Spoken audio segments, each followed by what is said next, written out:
All right, so yes, Borderlands 4 is almost here, but where are those reviews? Well, I'll have some critical updates about that one. The rumor was that the review embargo was to be lifted here by now, of course, but that is just not the case. We have official comments from OpenCritic and Metacritic about when we can expect the official reviews to start dropping for Borderlands 4. And could this also be viewed as where Gearbox is trying to hide some things? We'll talk about that in just a moment. Plus, mentioning Gearbox, we have official comments from Randy Pitchford as to what to expect from official patches, especially that first day one patch for Borderlands 4.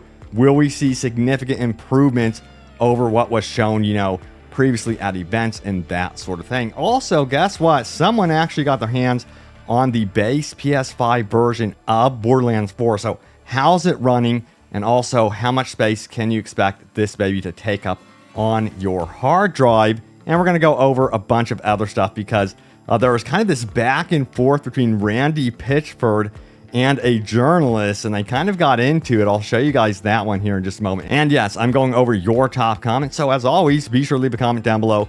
It could end up in a future video. And remember, I'm doing a very big Borderlands 4 giveaway. So for a chance to win a copy of Borderlands 4, follow that link in the top pinned comment. But let's get into what is going on officially with the review embargo. So if we head on over to OpenCritic right here, we actually are greeted here with a countdown timer that says reviews expected in 18 hours, 40 minutes, and 49 seconds. And then Metacritic also chimed in here saying September 12th, Borderlands 4, expect reviews towards the end of the week.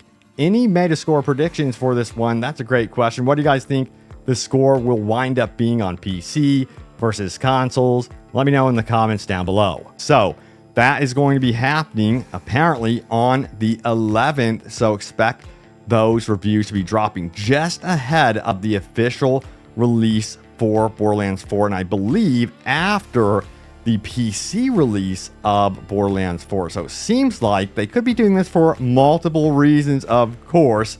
You can point towards the shady reasons, which is to cover up performance issues, that sort of thing, which I wouldn't blame you guys for being concerned since this is an Unreal Engine 5 game.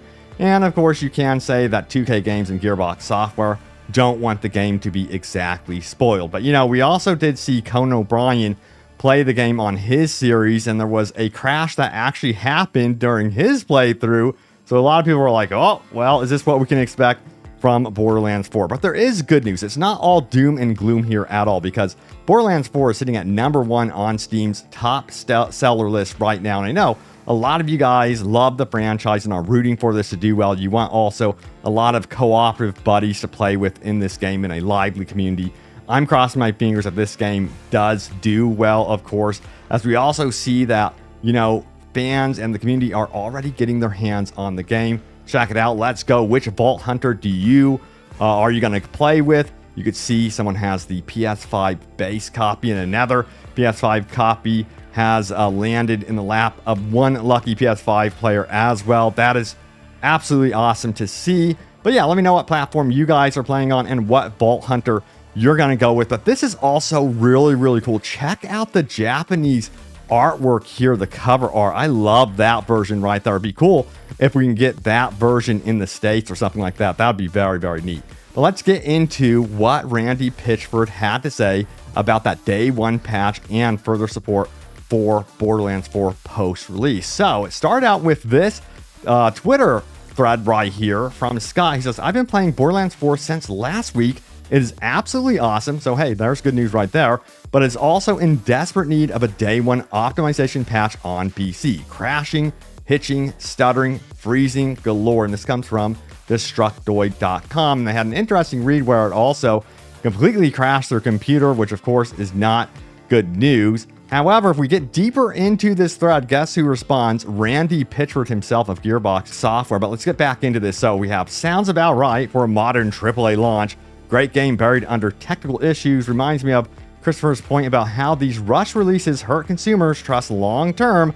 Hope they patch it soon. Gearbox already confirmed there's a day one patch in the works, but I hope it's enough.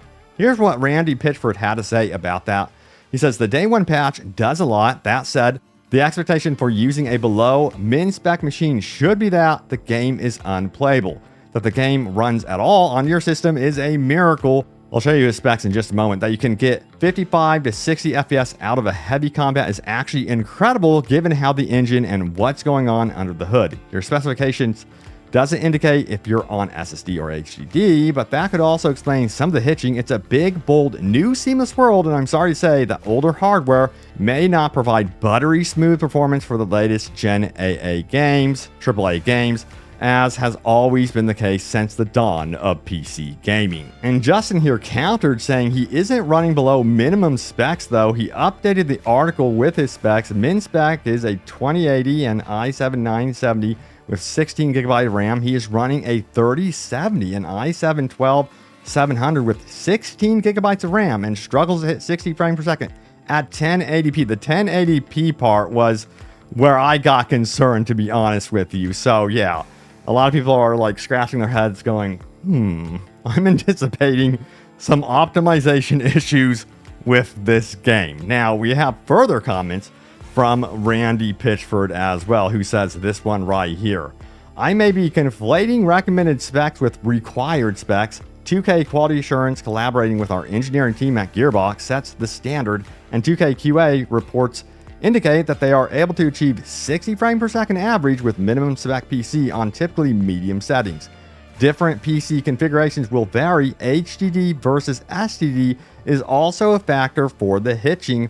And yes, day one patch has some key improvements and optimizations. I just want everyone to have realistic expectations for performance. I think we're getting to that point where we're being super realistic about what to expect from an Unreal Engine 5 game in this day and age.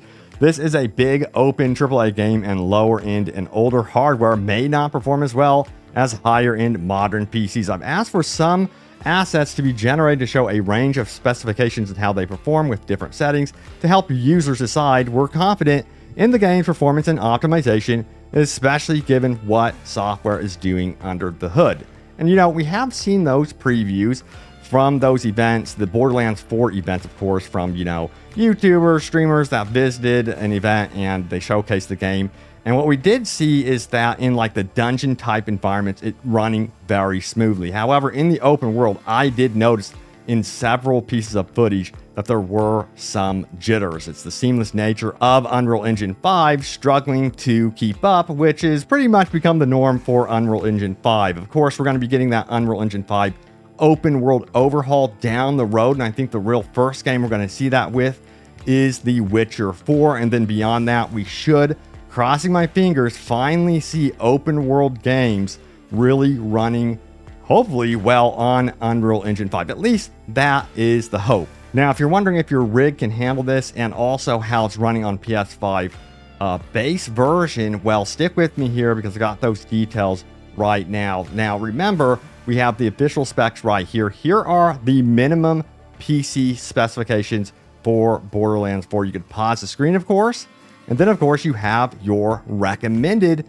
PC specifications as well. I have a feeling that you're going to have to really be messing around with the settings with this one at first. And I think, you know, some of you guys might be stuck in 1080p if you're wanting to hit up to 4K. I'm not too sure if that's going to be possible right out the gates. We'll have to wait and see, of course, with performance. Now, mentioning performance, there are things that you can do right now to make sure that it is running as smooth as possible right out of the gates. Of course, you got to update your NVIDIA driver. There is an update out right now, specifically for Borderlands 4. Of course, Dune Awakening's in there as well. But make sure you do not forget to do this right now before you head into Borderlands 4, whatever you do. Now, we also did have someone that was actually playing Borderlands 4 on stream today. Their stream was ultimately shut down, but I can very much confirm that it is real. And they were playing on a base PS5, by the way. So here's what they actually had to say right here. First of all, I want to thank everyone in that Reddit who showed up in my Borderlands 4 stream, especially those who follow or even sub. The chat was insane. The reaction to the game was great. I basically saw only good feedback after showing the people around the game and showing you all whatever you wanted to see. Now, your interactions were a 10 out of 10. A lot of people said I advertised the game way better than Gearbox themselves, with actually showing console gameplay and all the new features. Some even decide they're going to pre-order buy the game because they've been shown how the game looks and plays. So, you know, it seems like people walked away fairly happy with what they were seeing. So that is a good indication right there. As I think I got a DMCA strike straight from 2K in a 2-day Twitch ban. Oof. But I would say showing the game off and enjoying all the interaction with the Borderlands fans, that I myself was worth it. This might be translated, I'm not sure. But anyway, let's keep going here. So it says, and what can I say?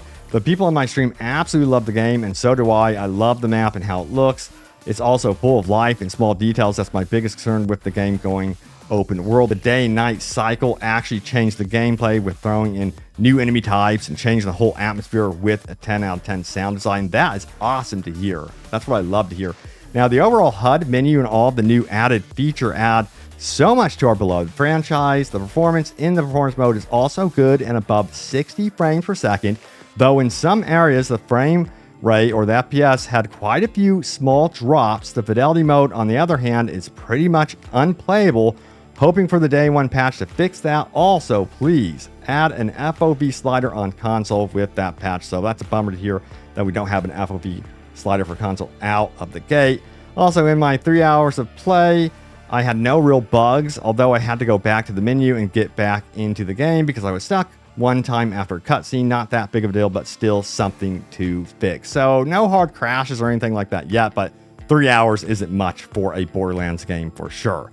And if you're wondering, hey, Robbie, how much space do I need to clear or have available for the PS5 version? Well, this is the answer. You're going to need 65.61 gigabytes on PS5. So make sure you have that space freed up. I think, if I remember correctly, it's a little bit more on PC, but you guys know, make sure you have enough space, of course. And yes, you do have that additional option to pre-order. Let me know if you guys are pre-ordering or not, or if you're going to be like, I'm holding off no matter what until I see more from reviews and I'm seeing this game being supported with updates and the patches are working and everything like that. That would be the safest bet, of course. But if you did pre-order, Randy Pitchford did have some words about what to expect from the weapons and actually some responses here to some questions. So let's get into the questions here. Randy, the guns look cool, but are they going to be stuck at level 1? Is there a way to bring them up to relevant levels? And the response is this.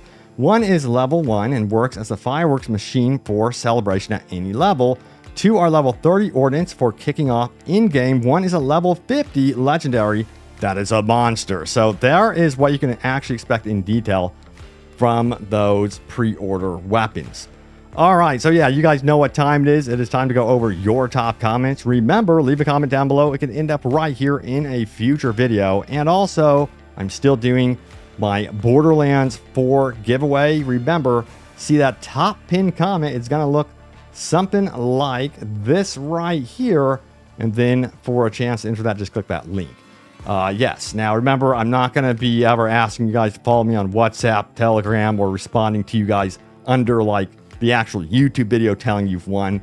Those are going to be scams. The winner will be announced straight to their email. And then I'll announce the official winner also on Twitter to confirm things. But let's get into what you guys had to say, shall we? All right, so we have this one right here.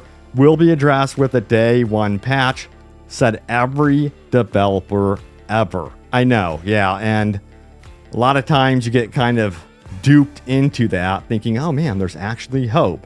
So we'll see what happens with this one, but let's get into further comments about performance and things like that. We have TLDR, it's Borderlands 2, but with Borderlands 3 movement and graphics and different models and abilities. Rejoice at the return to form. Hell yes. And I'm also hearing, you know, through certain like leaks and rumors that the story is actually pretty good. You know, it's not like absolutely amazing, phenomenal, but it feels better than Borderlands 3, especially if you were kind of like apprehensive about Borderlands 3's humor, which some of you actually liked, it seems like, in the comments. Let me know if you guys like Borderlands 3 story, humor, or if you just absolutely hated it.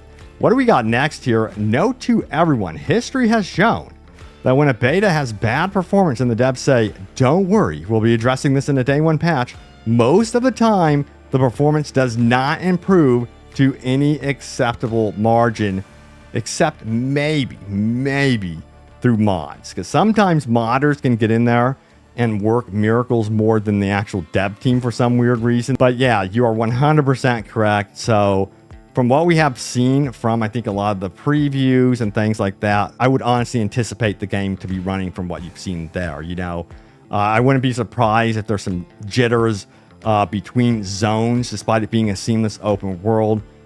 Since, yeah, this is Unreal Engine 5, and it is also Gearbox Studios' real first attempt at a seamless open world. But yeah, it sure would be nice if that day one patch really did help here. I guess we'll be finding out, especially from those that have been playing the game pre-day one patch, and then after we'll see what they have to say, of course. But yeah, there it is. The latest happenings around Borderlands 4. We'll see what happens. Stay tuned for those reviews. Thank you guys so much for watching, and I will see you all next time. Take care.